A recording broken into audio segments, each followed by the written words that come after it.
క్రీస్తునందు ప్రియాతి ప్రియమైనటువంటి దేవుని వారలారా, మీకు అందరికీ లోక రక్షకుడైన యేసు క్రీస్తు వారి నామమున వందనములు.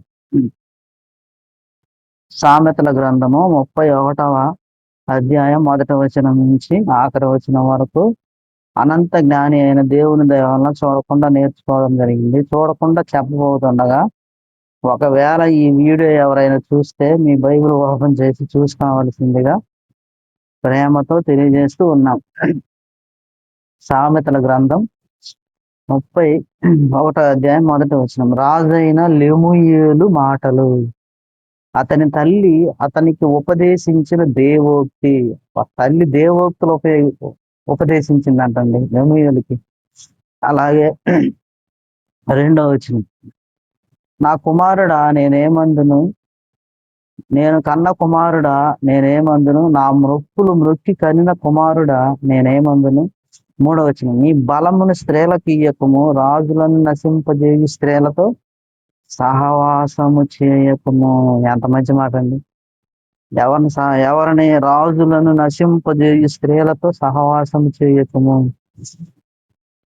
అలాగే 4వ వచనం. ద్రాక్ష రసము త్రాగుట రాజులకు తగదు, లెమూయేలు అది రాజులకు తగదు. మద్యపాన ఆసక్తి అధికారులకు తగదు. 5వ వచనం.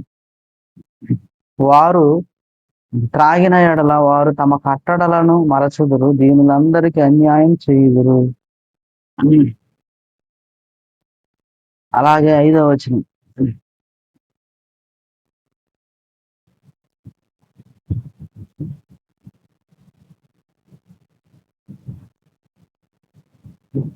అలాగే 6వ వచనం. ప్రాణము పోవుచున్న వారికి మద్యము నీయుడి, మనోవ్యాకులము గలవారికి ద్రాక్షారసం నీయుడి. అలాగే 7వ వచనం. వారు త్రాగి తమ పేదరికమును మరచుదురు, తమ శ్రమను ఇక తలంచకుందురు. అలాగే 8వ వచనం. ప్రాణము మోగవారికి దిక్కులేని వారికి న్యాయము జరుగునట్టు నీ నోరు తెరవము. 9వ వచనం. నీ నోరు తెరచి న్యాయముగా తీర్పు తీర్చుము. దీనులకును శ్రమపడు వారికి దరిద్రులకు న్యాయము జరిగించము. 10వ వచనం.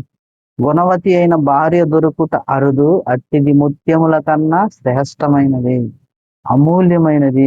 ఎంత మంచి మాట అండి. అలాగే 11వ వచనం. ఆమె పెనిమిటి ఆమె యందు నమ్మిక ఉంచును, అతని లాభ ప్రాప్తికి వెలితి కలుగదు. ఎంత మంచి మాట అండి. ఆమె పెనిమిటి ఆమె యందు నమ్మిక ఉంచుతాడంట, అతని లాభ ప్రాప్తికి వెలితి కలుగదు. 12వ వచనం. ఆమె తాను బ్రతుకు దినములన్నీ అతనికి మేలే కానీ కీడేమీ చేయనేరదు.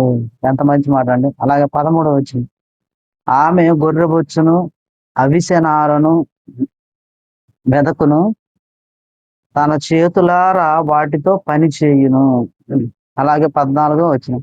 వర్తకపు ఓడలు దూరము నుండి ఆహారము తెచ్చినట్లు ఆమె దూరము నుండి ఆహారము తెచ్చుకొనును. 15వ వచనం. ఆమె చీకటితో లేచి 15వ వచనం.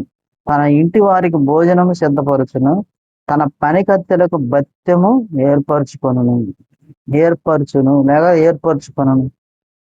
అలాగే 16వ వచనం. ఆమె పొలమును చూచి దానిని తీసుకొనును, తాను కూడబెట్టిన ద్రవ్యము పెట్టి ఒక ద్రాక్ష తోట నాటించును.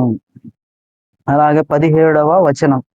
ఆమె నడికట్టు చేత తన నడుమును బలపరుచుకొని తన చేతులతో బలముగా పనిచేయును. అలాగే 18వ వచనం. తన వ్యాపార లాభమును అనుభవము చేత తెలుసుకొనును, రాత్రి వేళ ఆమె దీపము ఆరిపోదు. గుణవతి గురించి చెబుతున్నాడు దేవుడు. అలాగే 19వ వచనం. ఆమె పంటెను చేత పట్టుకొనును, వేళ్లతో కుదురు పట్టుకొని ఒడుకును. అలాగే 20వ వచనం. దీనులకు తన చేతులు చాపును, దరిద్రులకు తన చెయ్యి చాపును. ఎంత మంచి గుణం అంటే ఆవిడ. దీనులకంట తన చెయ్యి చాపుద్దంట, తన చేతులు చాపును, దరిద్రులకు తన చెయ్యి చాపుద్దంట. గుణవతి. అలాగే 21వ వచనం. ఆమె తన ఇంటి వారికి చలి తగులునని భయపడదు, ఆమె ఇంటి వారందరూ రక్త వర్ణ వస్త్రములు ధరించిన వారు. అలాగే 22వ వచనం. ఆమె పరుపులను సిద్ధపరుచుకొనును, ఆమె బట్టలు సన్నని నార బట్టలు, రక్తవర్ణ వస్త్రములు. ఎంత మంచి మాట అండి. అలాగే 23వ వచనం, ఆమె పెనిమిటి దేశపు పెద్దలతో కూడా కూర్చుండును, గవిని యొద్ద పేరు కొనిన వాడై ఉండును. ఎంత మంచి మాట అండి. అలాగే 24వ వచనం, ఆమె నార బట్టలు నేయించి అమ్మును, నడికట్లను వర్తకులకు అమ్మును. అలాగే 25వ వచనం, బలమును ఘనతయు ఆమెకు వస్త్రములు, ఆమె రాబో కాలం విషయమై నిర్భయముగా నుండును. అలాగే 26వ వచనం, జ్ఞానము కలిగి తన నోరు తెరచును, కృప కలిగిన ఉపదేశమును ఆమె బోధించును. అలాగే 27వ వచనం, ఆమె తన ఇంటి వారి నడతను బాగుగా కనిపెట్టును, పని చేయకుండా ఆమె భోజనము చేయదు. ఎంతమంది మాట్లాడిన దేవుడు మాటలు. అలాగే 28వ వచనం, ఆమె కుమారులు లేచి ఆమెను ధన్యురాలందరూ.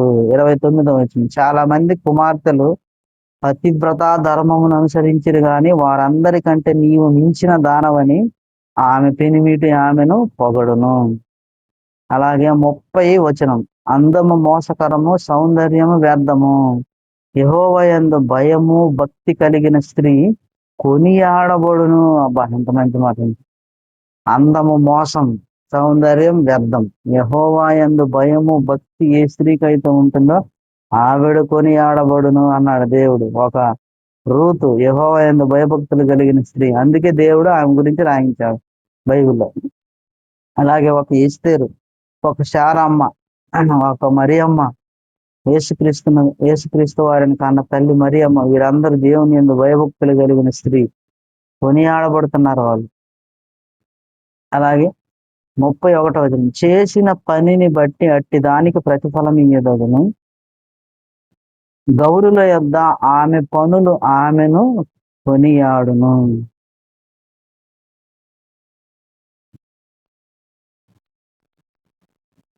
సామెతల గ్రంథము 31వ అధ్యాయం 1వ వచనం నుంచి 31వ వచనం వరకు అనంత జ్ఞాని అయిన దేవుని దయ వలన చూడకుండా నేర్చుకోవడం జరిగింది. అనంత జ్ఞాని అయిన దేవుడు రాయించిన గ్రంథంలో ఉన్న మాటలు ఎంత గొప్పవో చాలా మంది బైబిల్ గురించి ఈ మధ్య కాలంలో తప్పుడుగా మాట్లాడుతున్నారు. చాలా తప్పది. అనంత జ్ఞాని అయిన దేవుడు రాయించిన గ్రంథమే బైబిల్. ఈ బైబిల్ని మనం తప్పు పట్టాలంటే మన వల్ల కాదు. ఆయన ఎంత జ్ఞానో తెలుసా అండి? మనిషి ఎంత జ్ఞానో ఇప్పుడు ఒక మాట చెప్తాను. దేవుడు అనంత జ్ఞాని. అనంత జ్ఞాని అయిన దేవుడు ఏమని రాయించాడు తెలుసా బైబిల్? నీ తల వెంట్రుకలన్నీ లెక్కింపబడి ఉన్నవి అని బైబిల్లో ఉంది. అంటే దేవుడు మన తల మీద ఉన్న వెంట్రుకలన్నీ లెక్క పెట్టాడు. విచిత్రం ఏంటంటే దేవుడి గురించి బైబిల్ గురించి తప్పుగా మాట్లాడుతున్న వాళ్ళ తల మీద ఎన్ని వెంట్రుకలు ఉన్నాయో వాళ్ళకే తెలియదు. మరి వాళ్ళు జ్ఞానులు అంట. మరి అలాంటి వాళ్ళు అనంత జ్ఞాని అయిన దేవుడిని తప్పు పడుతున్నారు. ఆయన రాయించిన గ్రంథాన్ని తప్పు పడుతున్నారు. ఎంత తప్పండి అది? దేవుడు అనంత జ్ఞాని. నీ తల మీద ఉన్న ఎంట్రుకలన్నీ లెక్క పెట్టాడు, కానీ నీకు తెలియదు. నీ తల మీద ఎన్ని వెంట్రుకలు ఉన్నాయో నీకు తెలుసా? మరి నీ తల మీద ఎన్ని వెంట్రుకలు ఉన్నాయో నీకే తెలియదు. అనంత జ్ఞాని అయిన ఆయనకు తెలుసు నీ తల మీద ఎన్ని వెంట్రుకలు ఉన్నాయో ఆయనకు తెలుసు. మరి ఆయన్ని నువ్వు తప్పు పట్టగలవా? ఆయన రాయించిన ఈ జీవ గ్రంథమైన బైబిల్ని మనము తప్పు పట్టగలమా? అనంత జ్ఞాని అయిన దేవుడు రాయించిన గ్రంథం ఇది. ఆయన అనంత జ్ఞాని. ఆయన అనంత జ్ఞాని అనేది నీ నెత్తి మీద ఉన్న ఎంట్రుకలే లెక్క పెట్టాడు. కానీ నువ్వు ఎంత జ్ఞానవంతుడువో నీ తల మీద ఉన్న ఈ ఎంట్రుకలు ఎన్నోని నీకే తెలియదు. మరి నువ్వు ఎంత జ్ఞానమో మరి నువ్వు ఒకసారి ఆలోచించుకో. బైబిల్ని తప్పు బట్టే నువ్వు ఆలోచించుకో బ్రదర్. బైబిల్ చాలా గొప్పది.